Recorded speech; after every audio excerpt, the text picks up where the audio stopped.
निवडणूक आयोगाचं दबावाखाली काम सुरू आहे। देशात पारदर्शक निवडणुका होतील याची गॅरंटी मोदी देऊ शकत नाहीत अशी टीका आता शिवसेना ठाकरे गटाचे खासदार संजय राऊतांनी केली आहे। देशातील मतदारांचा ईव्हीएमवर विश्वास नसल्याचं राऊत म्हणाले।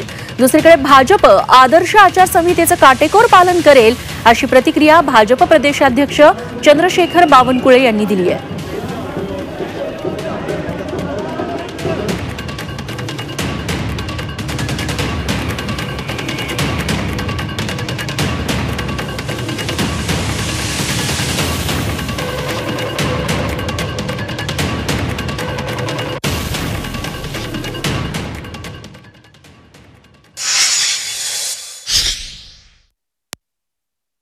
मोदी अनेक गॅरंटी देशाला देत आहेत, पण या देशात निवडणुका पारदर्शक पद्धतीने होतील याची गॅरंटी मोदी देऊ शकतात का?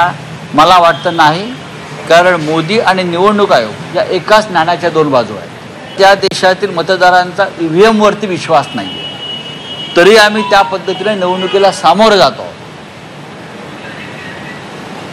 तेव्हा मोदींनी गॅरंटी घ्यावी, निवडणुका खरोखर पारदर्शक ते करणार आहेत का निवडणूक आयोग हा इतर केंद्रीय तपास यंत्रणा किंवा केंद्रीय यंत्रणांप्रमाणे त्यांच्या हातातलं बावलं म्हणून त्यांना हवं तसं वागणार आहे।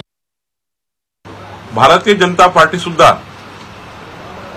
आदर्श आचारसंहितेचं काटेकोर पालन करेल। कुठेही आचारसंहिता तोडली जाणार नाही याची काळजी राज्यातला सर्वात मोठा पक्ष म्हणून आम्ही घेऊ।